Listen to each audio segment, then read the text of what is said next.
Whoa. I'm running short of words right now, but I cannot afford this because I have to speak. Thank you so much for all the love, for all the warmth. Thank you for accepting me.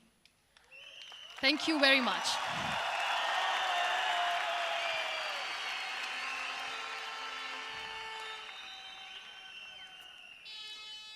Well, I always start my talk with a disclaimer. And that disclaimer is that I've never claimed to be a motivational speaker. Yes, I do speak, but I feel more like a storyteller because wherever I go, I share a story with everyone. Well, it is a story of a woman whose perfectly imperfect life made her who and what she is today. It's the story of a woman who, in pursuit of her dreams and aspirations, made other people realize that if you think that your life is hard and you're giving up on that because you think your life is unfair, think again. Because when you think that way, you are being unfair to your own self. It's the story of a woman who made people realize that sometimes problems are not too big. We are too small because we cannot handle them.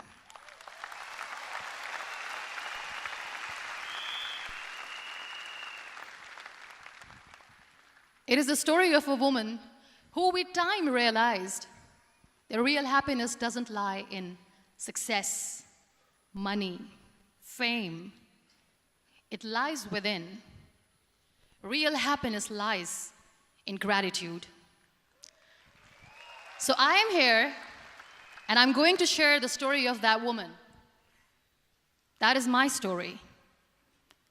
The story of gratitude.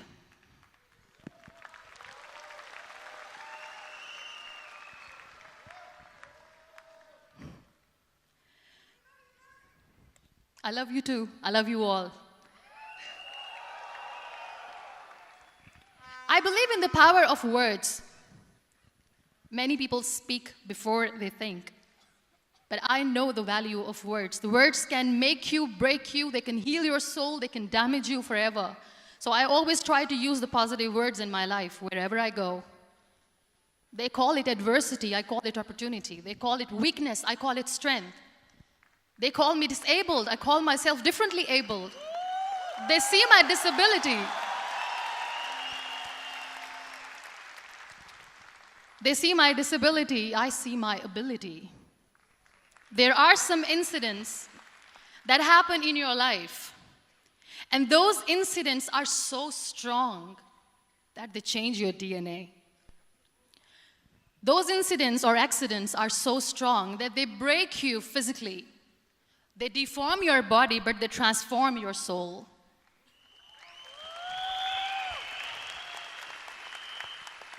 Those incidents break you, deform you, but they mold you into the best version of you. And the same thing happened to me. And I'm going to share what exactly happened to me. I was 18 years old when I got married. And this thing I'm sharing for the very first time on an international level. I was 18 years old when I got married. I belonged to a very conservative family, a Baloch family, where good daughters never say no to their parents. My father wanted me to get married. And all I said was, if that makes you happy, I'll say yes. And of course, it was never a happy marriage. Just about after 2 years of getting married, about 9 years ago, I met a car accident. Somehow my husband fell asleep and the car fell in the ditch. He managed to jump out, saved himself. I'm happy for him. But I stayed inside the car and I sustained a lot of injuries. The list is a bit long. Don't get scared. I'm perfectly fine now. Radius ulna of my right arm were fractured. The wrist was fractured. Shoulder bone and collarbone were fractured. My whole rib cage got fractured. And because of the rib cage injury, lungs and liver were badly injured. I couldn't breathe. I lost urinary bowel control. That's why I have to wear the bag wherever I go. But that injury that changed me and my life completely as a person and my perception towards living my life was the spine injury. 3 vertebrae of my backbone were completely crushed, and I got paralyzed for the rest of my life. So this accident took place in a far-flung area in the outskirts of a very small province, Balochistan, where there was no first aid, no hospital, no ambulance. I was in the middle of nowhere in that toppled car. Many people came to rescue. They gave me CPR. They dragged me out of the car. And while they were dragging me out, I got the complete transection of my spinal cord. And now there was this debate going on. Should we keep it here? She's going to die. Where should we go? There is no ambulance. There was this 4-wheeler Jeep standing in the corner of the street. They said, put her in the back of the Jeep and take her to the hospital, which is 3 hours away from this place. And I still remember that bumpy ride. I was all broken. They threw me at the back of the Jeep and they rushed me to the hospital. That is where I realized that my half body was fractured and half was paralyzed. I finally ended up in a hospital where I stayed for 2.5 months. I underwent multiple surgeries. Doctors have put a lot of titanium in my arm. There's a lot of titanium at my back to fix my back. That's why people in Pakistan call me the Iron Lady of Pakistan.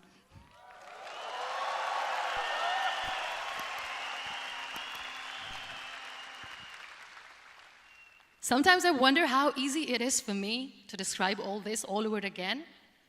And somebody has rightly said that when you share your story and it doesn't make you cry, that means you have healed.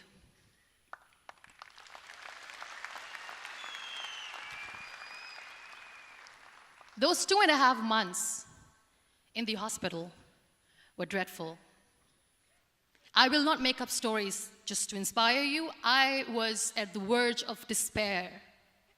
One day, doctor came to me and he said, well, I heard that you wanted to be an artist, but you ended up being a housewife. I have a bad news for you. You won't be able to paint again because your wrist and your arm are so deformed, you won't be able to hold a pen again. And I stayed quiet. Next day, doctor came to me and said, your spine injury is so bad, you won't be able to walk again. I took a deep breath and I said, it's all right.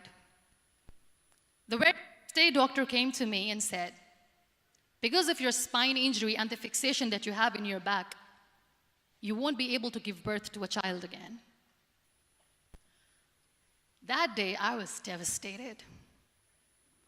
I still remember, I asked my mother, why me? And that is where I started to question my existence. Why am I even alive? What's the point of living? I cannot walk, I cannot paint, fine, I cannot be a mother. And we have this thing in our heads, being women, that we are incomplete without having children. I am going to be an incomplete woman for the rest of my life. What's the point? People are scared. They think I will get divorced. What is going to happen to me? Why me? Why am I alive? We all try to chase this tunnel. We all do this because we see light in the end of the tunnel, which keeps us going. My dear friends, in my situation, there was a tunnel that I had to roll on, but there was no light. And that is where I realized that the words have the power to heal the soul. My mother said to me, this too shall pass. God has a greater plan for you. I don't know what it is, but He surely has.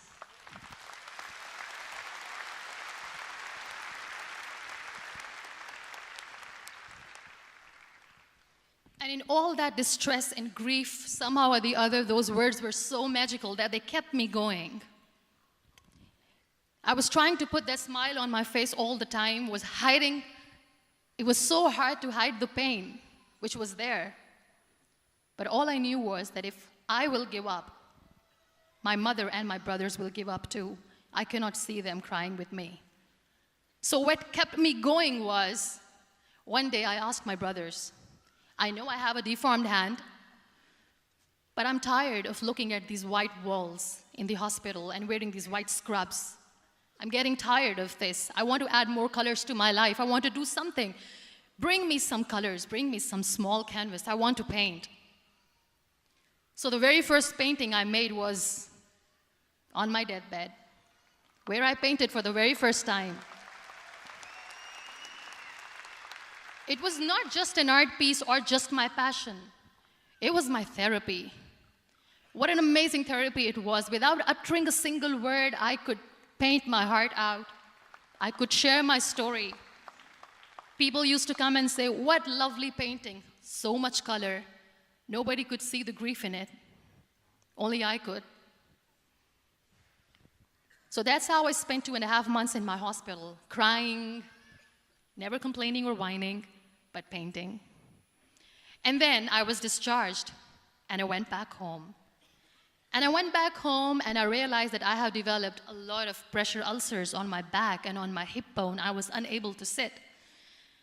There were a lot of infections in my body, a lot of allergies. So doctors wanted me to lie down on the bed straight for not 6 months, for not 1 year, for 2 years.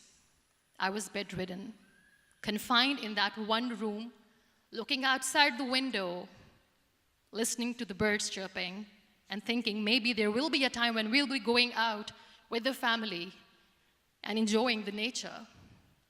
That was the time where I realized how lucky people are, but they don't realize. That is the time where I realized that the day I'm going to sit, I'm going to share this pain with everyone to make them realize how blessed they are, and they don't even consider them lucky. There are always turning points in your life. There was a rebirth day that I celebrated. After 2 years and 2.5 months, when I was able to sit on a wheelchair, that was the day when I had the rebirth. I was a completely different person. I still remember the day I sat on the wheelchair for the first time, knowing that I'm never going to leave this, knowing that I won't be able to walk for the rest of my life. I saw myself in the mirror, and I talked to myself. And I still remember what I said. I cannot wait for a miracle to come and make me walk. I cannot sit in the corner of the room crying, cribbing, and begging for mercy because nobody has time. So I have to accept myself the way I am. The sooner, the better. So I applied the lip color for the first time.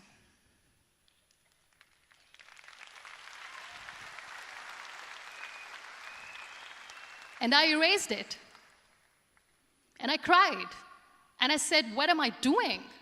A person on a wheelchair should not do this. What will people say? Clean it up. Put it again. This time I put it for myself. Because I wanted to feel perfect from within.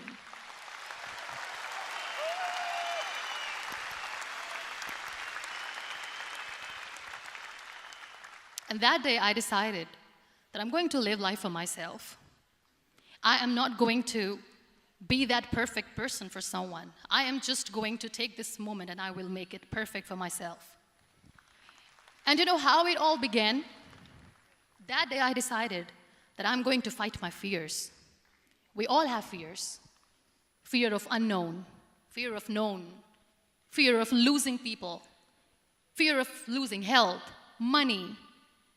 We want to excel in career, we want to become famous, we want to get money. We are scared all the time. So I wrote down one by one all those fears.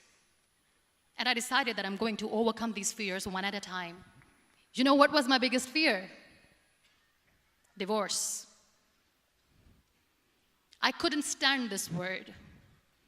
I was trying to cling on to this person who didn't want me anymore, but I said no. I have to make it work.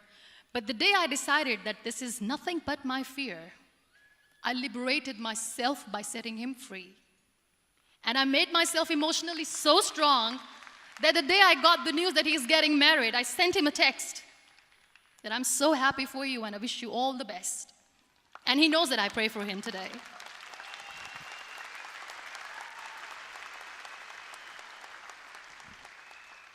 My biggest fear, number 2, was I won't be able to be a mother again. And that was quite devastating for me. But then I realized there are so many children in the world, all they want is acceptance. So there is no point of crying, just go and adopt one. And that's what I did.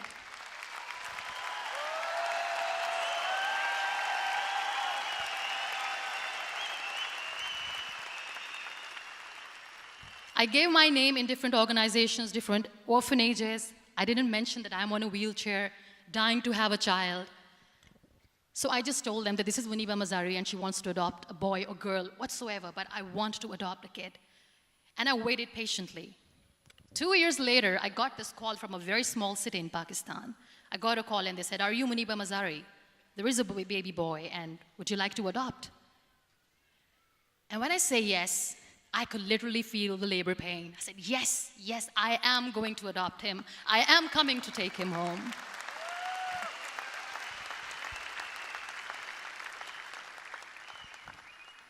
And when I reached there, the man was sitting and he was looking at me from head to toe. And in back of my head, I kept thinking that, oh my God, he's going to say she's on the wheelchair, she doesn't deserve it. How is she going to take care of him? And I looked at him and I said, "Do not judge me because I'm on the wheelchair." But you know what he said? He said, "I know you will be the best mother of this child.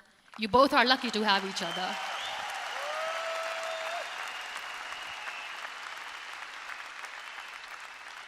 And that day, Niall was 2 days old, and today he's 6.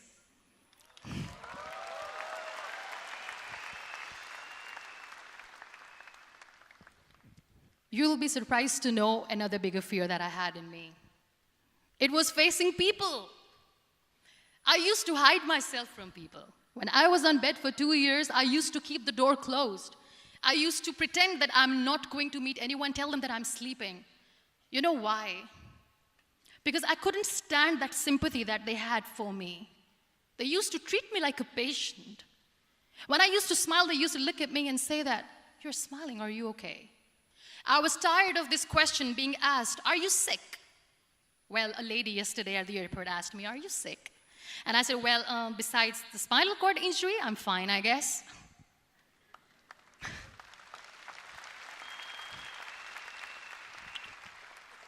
But those are really cute questions. They never used to feel cute when I was on the bed. So I used to hide myself from people, knowing that, oh my God, I'm not going to see that sympathy in their eyes. It's all right. And today I'm here speaking to all these amazing people because I have overcome the fear.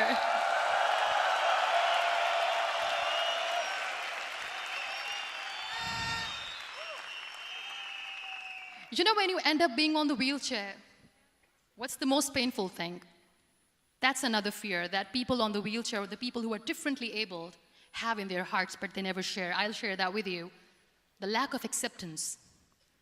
People think that they will not be accepted by the people because we, in the world of perfect people, are imperfects. So I decided that instead of starting an NGO for disability awareness, which I know will not help anyone, I started to appear more in public.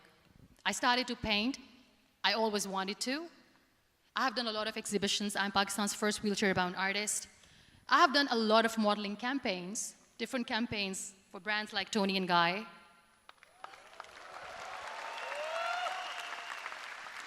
I have done some really funny, breaking the barriers kind of modeling.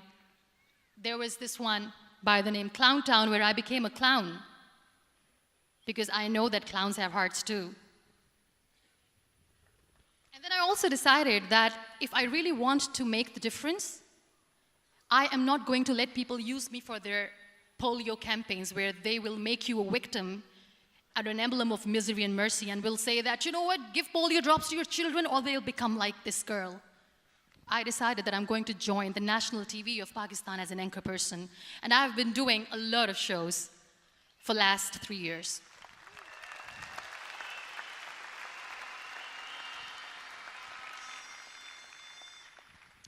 So when you accept yourself the way you are, the world recognizes you. It all starts from within. Thank you. I became the National Goodwill Ambassador for UN Women Pakistan, and now I speak for the rights of women, children. We talk about inclusion, diversity, gender equality, which is a must. I was featured in BBC 100 Women for 2015. I'm one of the Forbes 30 under 30 for 2016. And it all didn't happen alone. You all are thriving in your careers. You have bigger dreams and aspirations in life. Always remember one thing. On the road to success, there is always we, not me. Do not think that you alone can achieve things. No. There is always another person who is standing behind you, maybe not coming on the forefront, but behind you, praying for you and supporting you. Never lose that person. Never.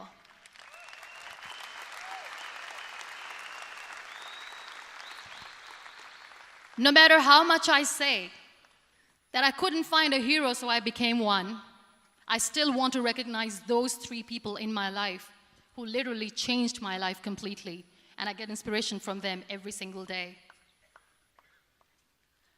Waleed Khan. Many people know about the terrorist attacks in Pakistan. We have lost many people. And I'm sharing this with a very heavy heart because we actually have lost a lot of people in this huge turmoil of terrorism. These people are barbarians. They do not see people. They're even worse than animals. They have killed people in mosques. They have killed people in churches, temples, even in schools. There was this terrorist attack in Army Public School, Peshawar, where these terrorists entered in an examination hall and they killed our children. And in that attack, that day, this beautiful boy, Waleed Khan, who was my hero, my real life hero, was the proctor who was taking care of the students, was keeping an eye on the students. Those barbarians shot him 3 times in the face, 5 times on his body, and he fell down. I was asked to give a talk in the school after a week of that terrorist attack. With a very heavy heart, I went there and I spoke. We sang a few national songs. I thought that maybe I've done my part, but deep inside, it was killing me. I could see children injured. I could see children sitting on the wheelchairs, looking at me, wondering, what next? What was our fault? Just because we were here to give examination, we have been shot. So many people, so many children lost their friends. Their classrooms were empty. The next day they went to the classroom. So this kid, Waleed Khan, I was asked that he is in a hospital right now, and you have to go and see him and motivate him and tell him that it's going to be okay. And when I saw Waleed Khan coming on the wheelchair for the first time in front of me, face was all deformed. His leg was fractured, his arm was fractured. He couldn't talk, he lost his teeth. He cannot sneeze, he cannot smell. He cannot eat. And I kept thinking, what should I say? That everything is going to be all right? No, nothing is all right. And while I was juggling with the words, what to say, what not to say, this beautiful child, Waleed Khan, came to me and he said, "Are you Munibamazari?" I said, "Yes." He said, "Baji, let's take a selfie."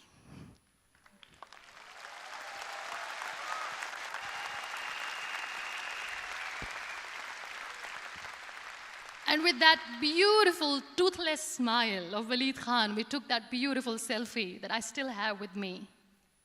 I don't share that here because he was in a very bad shape that time. And that is where I realized that when I was thinking too much about his deformities, he's happy with himself. He doesn't even care. Because today he goes in the same school, and when somebody asks him that what happened to your face, why so many scars, you know what he says? "These scars are my medals and I wear them with pride."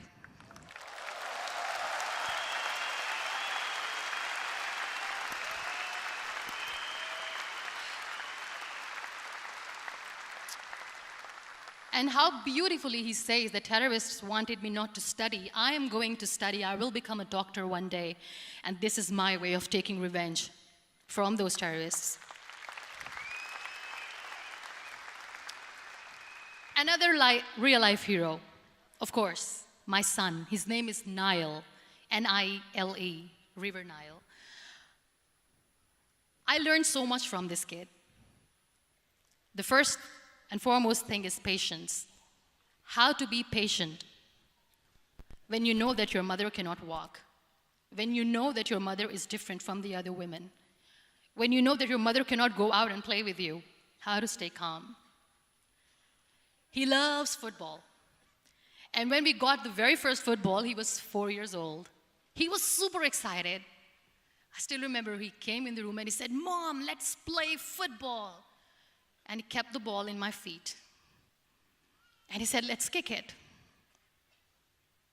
And that day I felt disabled. I said, "I cannot kick the ball." And I was down with the same face. He looked at me and he said, "Well, that's all right. Your legs are not working, but your hands do. Let's play catch the ball."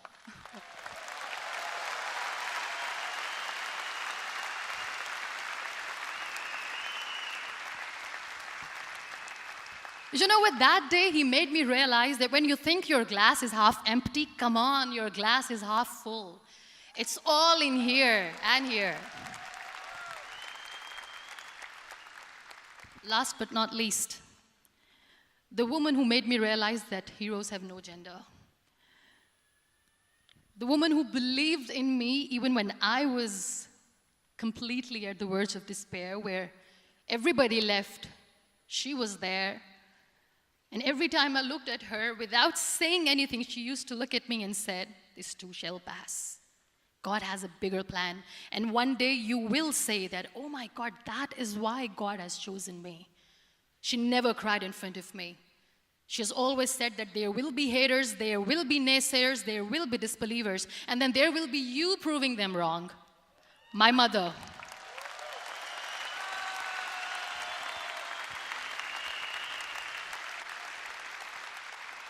Whatever I am today, I'm nothing without her.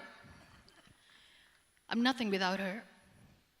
Thank you, Mama. I wish you were here. Thank you for making me who I am today.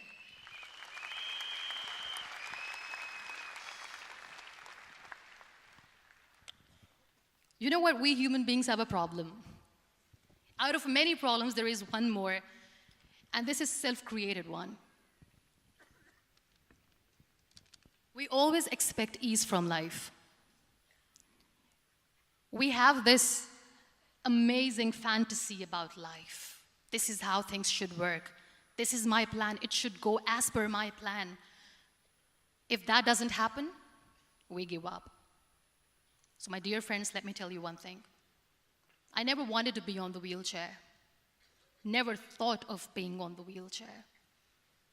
I was always aspiring to do bigger things, but had no idea that for that I have to pay the price to be where I am today.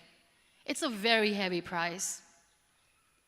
This life is a test and a trial, and tests are trials are never supposed to be easy. So when you are expecting ease from life, and life gives you lemons, then you make the lemonade, and then do not blame life for that, because you were expecting ease from a trial.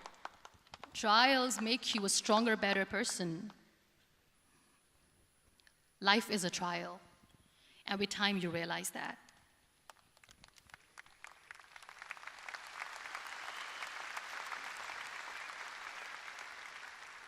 It is okay to be scared. It is okay to cry. Everything is okay, but giving up should not be an option.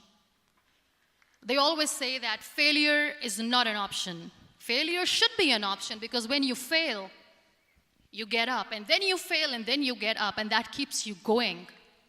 That's how humans are strong.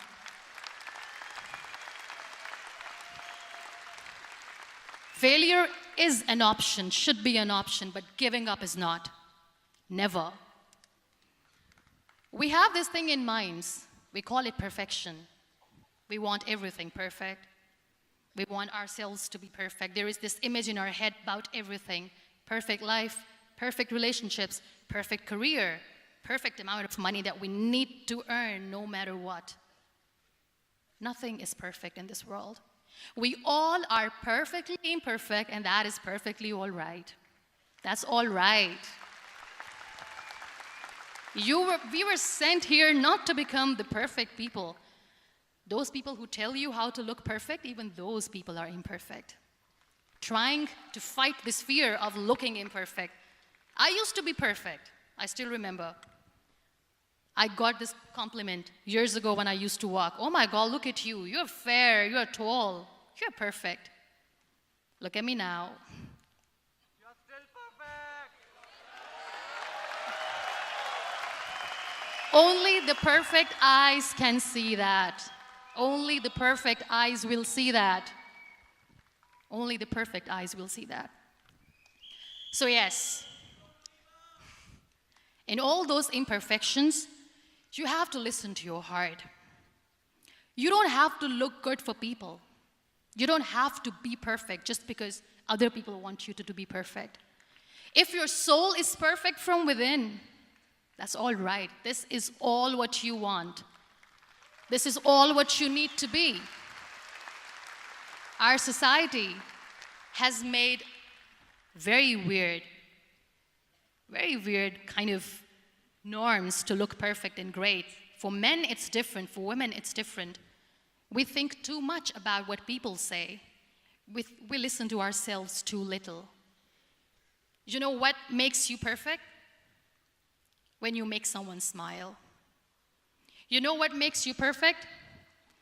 When you try to do something good for the people around you.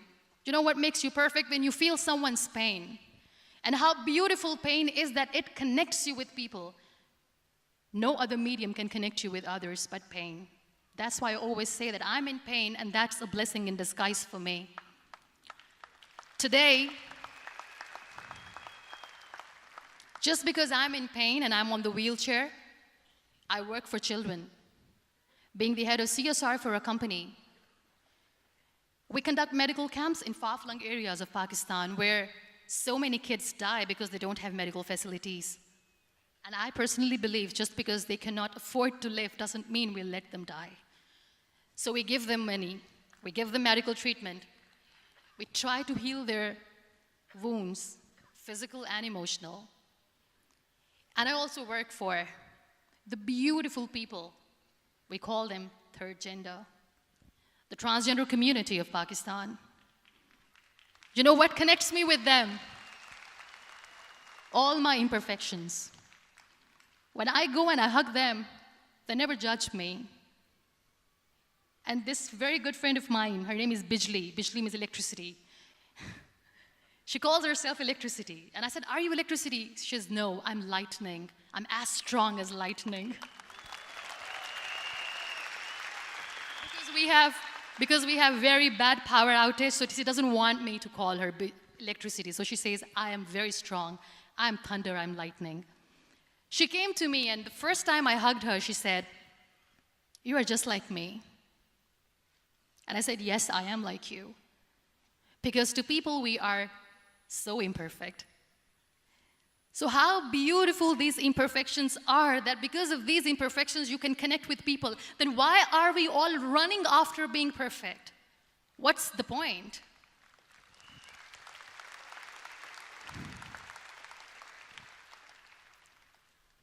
Every time I go in public, I always smile.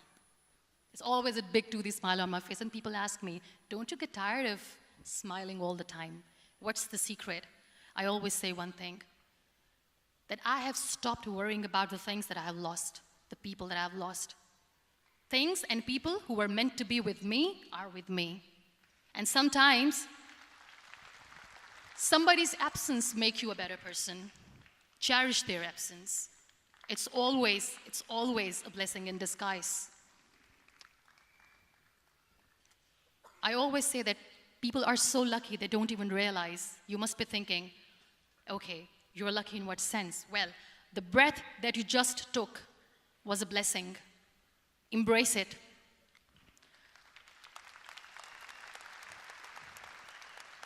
There are so many people in the world who are dreaming to live a life that you are living right now. You have no idea.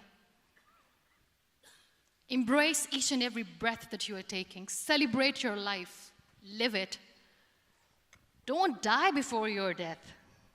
We all die.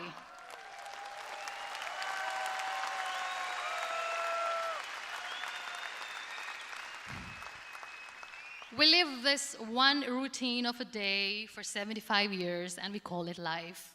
No, that's not life. If you're still thinking why you have been sent here, if you're still juggling with the concept of why you are here, you haven't lived yet. You work hard, you make money, you do it for yourself. That's not life. You go out, you seek for people who need your help, you make their lives better. You become that sponge which can absorb all the negativity, and you become that person who can emit beautiful, positive vibes. And when you realize that you have changed someone's life, and because of you, this person didn't give up, that is the day when you live. Always.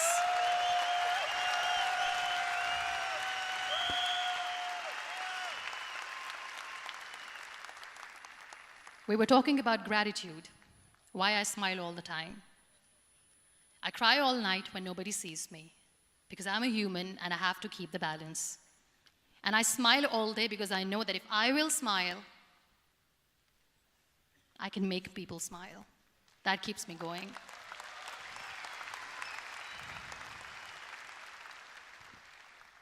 Be grateful for what you have, and you will always, always end up having more. But if you'll cry and if you'll crib for the little things that you don't have or the things that you have lost, you will never ever have enough. Sometimes we are too busy thinking about the things that we don't have that we forget to cherish the blessings that we have.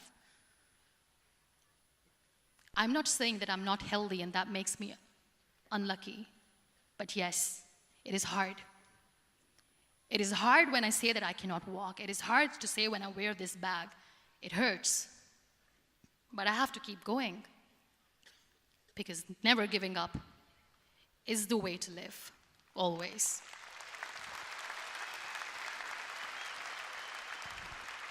So I'll end my talk on a very short note. Live your life fully. Accept yourself the way you are. Be kind to yourself.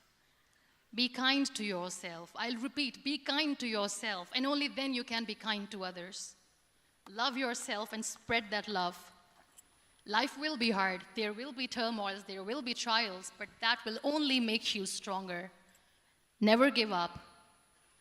The real happiness doesn't lie in money or success or fame.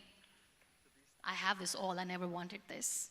Real happiness lies in gratitude. So be grateful, be alive, and live every moment. Thank you so much, everyone. Thank you.